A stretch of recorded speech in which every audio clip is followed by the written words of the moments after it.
Hello, everyone. I'm David, and I'm an ambassador for emotional wellness. I'm not trying to push a new treatment plan on people. I'm trying to open people's eyes and their mind to the reality that, yes, for us, that doctors and people all around the world classify us as mentally ill. That one of the things that holds us back is that classification. We don't like to carry that. Even today, you try to talk to some child or young teenager or young adult and say that they're mentally ill, they're going to fight you because it brings a large stigma to it. And with that, they're going to push away, reject what you have to say. Anywhere close to the reality that it could be true, even though deep down inside they probably know it is. But when you discuss that there may have been some type of emotional thing happening inside them, they can relate to that because it takes their mind right back to a point where, yes, this was very emotional for me and hard for me to take.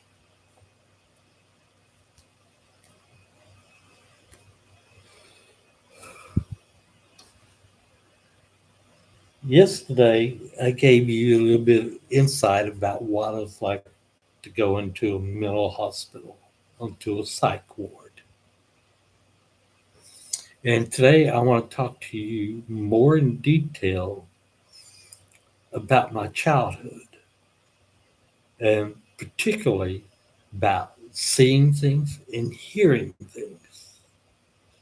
Because that's a concept that lots of people cannot adhere to, they cannot fathom, only because it doesn't happen to them. They think, but it does.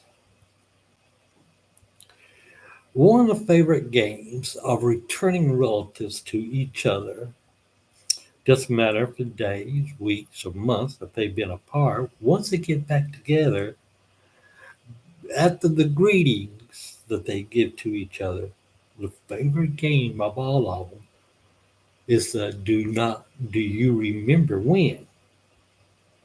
It's recalling memories. In those memories, sometimes certain words, certain things can be said, and your mind will flash back to it, even for a second, or maybe 2 or 3 seconds longer. And you physically can see, hear, smell, taste, all that happen, even though it's for about a heartbeat, of your life. You can do that. But that's the way it is with me all the time. Now imagine that that image doesn't last for just a second or a heartbeat, but can last for 4, 8 long minutes of time, and it's dominates your life at that moment and everything that you say and do. That's why I feel. I mean, I can see the images, they're there, and I can relive each and every moment of them. I can hear the words and recall what everybody was saying at that time. I mean, to me, it's perfect because it brings it to a realm of reality of the substance of what I am truly made of. Because it's these words and these images that made me who I am today. It also is a reality that that's what's harmed me in my past and what took me away to where people say I'm schizophrenic, where they say that I'm multiple personality, that I have a bipolar personality, that I have a OCD disorder, obsessive compulsive disorder. But it all started at some point. And by my insistence of trying to look and find out, I come to the reality of a certain time in life when things happened to me.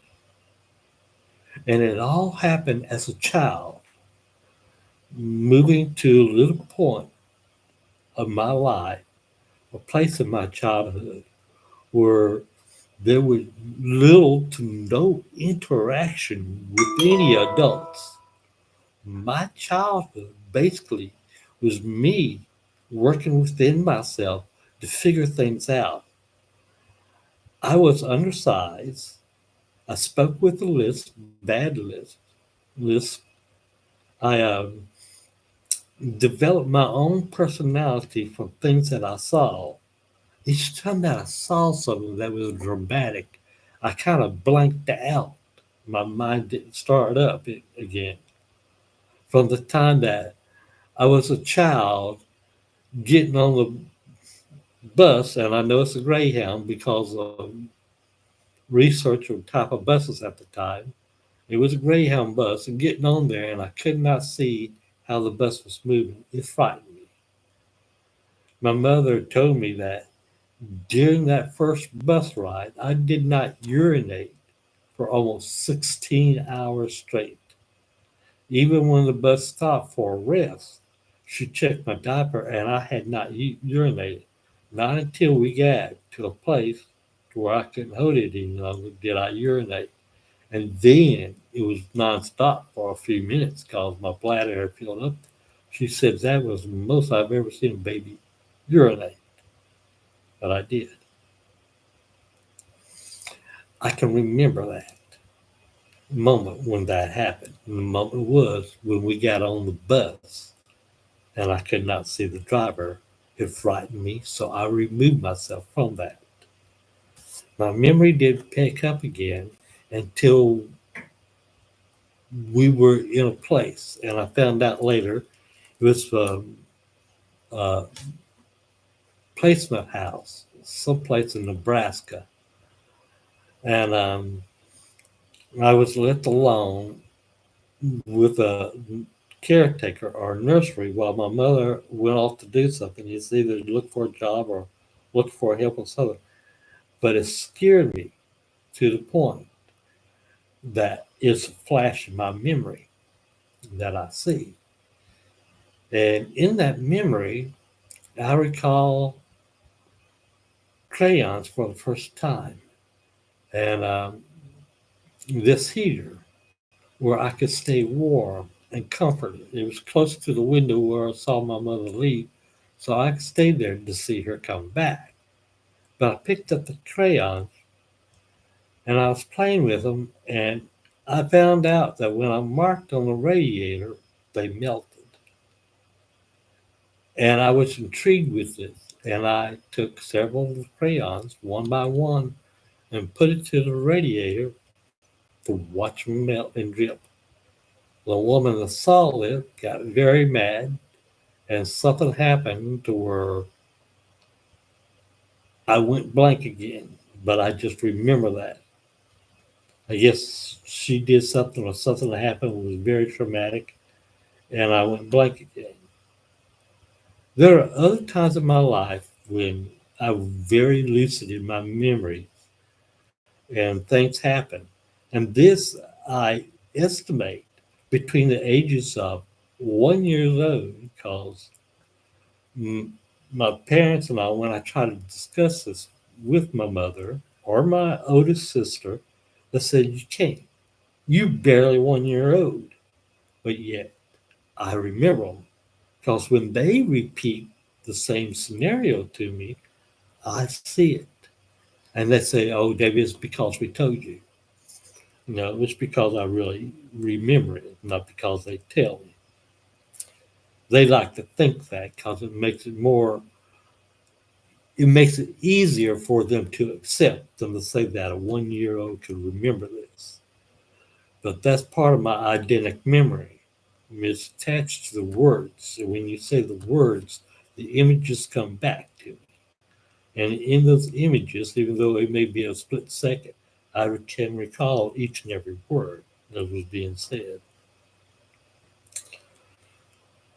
I'm going to take you to the time when I know I was about 3, maybe 4 years old.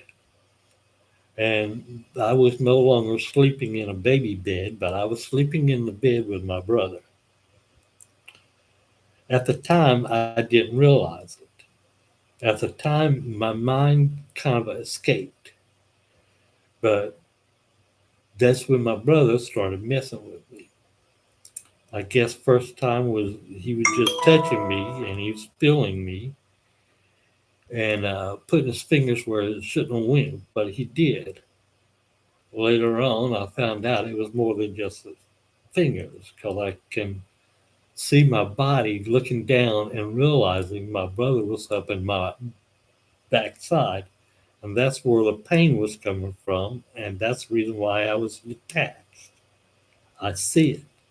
I also see where my brother tried to push me down a set of steps when we lived in Nebraska, and when he tried to drown me in a swimming pool living in East Point, Georgia.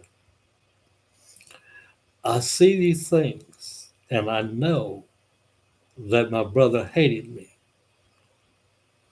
I don't think it was a type of hate that people can see today as a type of prejudice, as it is that it was the type of thing that you've got a father, I haven't. Your father loves you, my father don't, type of thing. It's kind of an envious type of hate. Either way, I I remember seeing all these things happening. The point I'm taking you to is where the first time I started seeing things. This during the school year, where my brothers, my two older sisters, they were off in school. My mother was working. I don't know where my father was.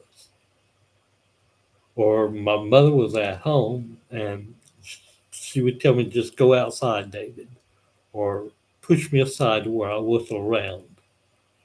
And I would do that. I would go outside. Just to one side of us, well, two sides of us, there was graveyards. One was across a road I couldn't get to. The other one was just on the other side of a fence that I could climb up over and go over. And it was an open field with a big oak tree over to one side. And I like to go to that oak tree because it was a nice shaded place. If something happened, something dangerous, I could climb that tree and get out of everybody's way. I got in trouble many times for climbing that tree. But it was in the graveyard where there was no friends, nobody around, that I started playing with the gravestone. And I didn't know what they were. I don't even have a concept of what I figure they were. I just said, people tell me, David, stay out of the graveyard. So these headstones that I know today, I didn't know what they were. I just know they had writing on them. Each one a little bit different and all like that. And I started talking to them. And as I started talking to them, I started hearing them. They would talk back. At the time, I couldn't conceive that it was just my mind making it up. To me, it was real. And each one of them had a different sound, different voice, different attitude to them. This was a development of my multiple personalities coming in. And I could hear these voices just clear as day, just as somebody talking to me directly. And they weren't angry, upset. Most of them was very compassionate and understood. Even through my hard list of talking, they understood everything I was saying. And then over, I don't know how long it was, I started seeing them. I could see this person or that person, and each one of them had the same language and voice and understanding to me as anything else. Just as real as you would be talking to me, as somebody from another part of the country talking to me, whatever, I could understand and could see that each one of them were talking. They were real. These were my friends. They never got angry with me, even though they would correct me sometimes. And sometimes they would just have joy with me. Sometimes they would disagree with me, but they were real. They were there. They would show me things, tell me things. They were real. Even to today, right now, I can see them. I can hear them. Even though I know this is all within inside my mind, part of my first detachment emotionally from the world because I had nobody else to rely on, nobody else for a young child to turn to help to grow and to learn. This is all I had. And you say, well, that's a childhood thing. Most children get over. Yes. But when this goes on for years and years, and the adults don't know anything about it, and the adults can't correct it, the child develops this. I developed this. This is what happens inside me. And it became part of my permanent personality of who I am. And I was developing multiple personalities right then and there. So I had multiple people inside me doing this. Some of the things I did during my childhood, I could say kind of showed the different personalities that I was having. Even when the other children during the summertime would try to be friends with me, I figured that they were only being friends because they wanted to make fun of me and laugh at me. The laughter didn't hurt me, didn't bother me, so I learned to tell jokes. That's another reason why I have bad jokes. I let them laugh at my bad jokes than to laugh at me. But I accepted that. But I also knew underlying, and this comes from several of the children trying to get me alone somewhere to beat the crap out of me or to make fun of me or to abuse me, just like they would take and abuse my next oldest sister. And I think that she learned to accept this. But I also wonder if she was not also being abused by my brother. I think my older sister was abused by it too, but because of being rejected by my father and her own father, she took my older brother as more of a nurturing effect when he did things to her. She accepted it as part of who she was. She did not reject it as my next oldest sister and me rejected. With me, I was not in my body at the time, no longer. Whenever he did something to me, I knew it before he even got into bed. Because I shared the same bed with him all the way up till I was about 8, 9 years old. And this when he was sent off someplace else to live. And when he came back, it was never for overnight. And then he would sleep someplace else. He did not sleep in the same bed with me. And I was okay with that. Let me light this up before I go any further.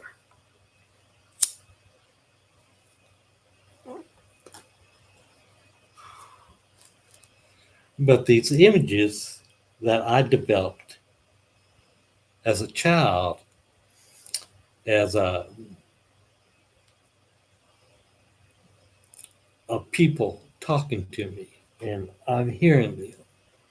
These are the nurturing people, and I call them people because even though you said well they were dead and stuff, to me they were real. They still are. They still in my head, and I can still see them. They still talk to me. They try to guide me, but because I've emotionally reattached myself to this body again, I realize what they are. And I know that I won't never get rid of them. They're a permanent part of who I am. I can't change that, nor do I want to try to change it because I learn from them each and every time they're there. I learn and grow. And that's part of being emotionally reattached is understanding these little snippets of things that's happening to me in different times and places.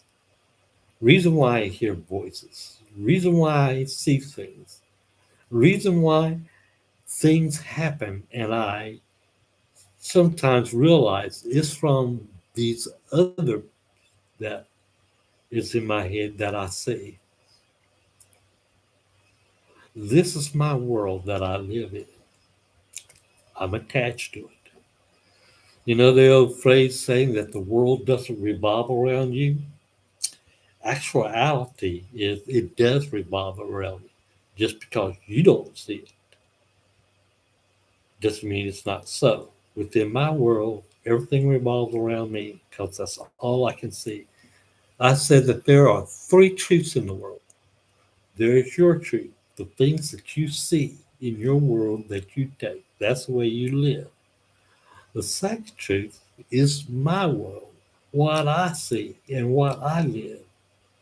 And the third truth is where both our truths come together, and there's an answer somewhere in the middle that we cannot come to see together. That is the truth. Your truth, my truth, the truth.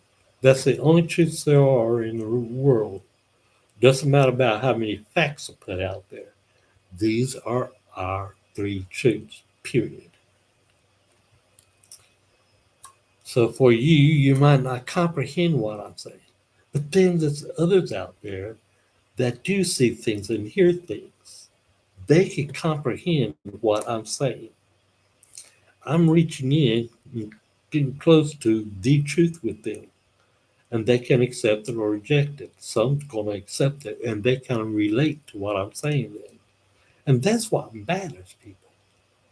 Because that one person may be on the verge of taking their life or taking somebody else's life. And they hear this and they connect to me. And that's connecting their emotions to my emotions. Then they say, maybe this is emotional thing. Let's see what I can remember. And they go back and they can emotionally reattach themselves. And they become well. Let's start living better. They no longer want to hurt somebody or kill somebody or take their own life or something like that. They become emotionally reattached. That's what I've done. I know that there's no factual thing written down anywhere on this part because nobody's researched it. But I've researched it. I've done my homework. I understand the synopsis that happen within the brain and how it happens that it gets to the higher brain and brain function stuff. I understand this. And I realize this is just a concept in the making, but it's part of my reality now, and I accept it as truth. That when you're emotionally detached, you cannot make this connection. But step by step, when you're emotionally detached to some of the things that I'm talking about, you become embedded with some of these truths. And eventually you will see it. Eventually it will get out to some scholar or scientist out there that will uh, figure stuff out and realize that what I'm saying is true. I haven't got the education that some of them have, even though I got a pretty good education, better than most of the people think I have. But they'll be able to relate it to the general public, and they can accept it then that this is what's really happening. You're not mentally ill as much as you are emotionally detached. And if you can take and emotionally reattach to different points in your life, you eventually will get to the point where you did permanently detach. And you can reattach yourself. And you'll start seeing things that can speak the truth and reality to who you are. And this is the greatest thing that you will ever see. Because once this starts happening, it'll get faster and faster, and you become more secure in your reality that this is what's happened to you. This is the greatest thing that's ever happened. And that's all that matters to me. If I just reach one person, and I already know that there's people watching it, I can not only feel them, but I can see it where they just slightly touch on the page for a second and they stay for more than 2 or 3 seconds and they watch part of it. And most of the people that's watching this are the ones that's trying to sell other schizophrenic stuff that make money off of them. I think this is a shame, even though it helped calm some of them that, where they don't take their life. And that's a good thing. So the good outweighs the bad, even though people trying to make money off of us. I can't stop that, nor will I ever be able to stop that. But I'm not wanting to make money. That's why there's no product placement. There is darkness here, and my likeness and reality is the way it is. And I tried to speak clearly to you. I tried not to jackrabbit talk from one subject to another. I tried to keep it to one plane.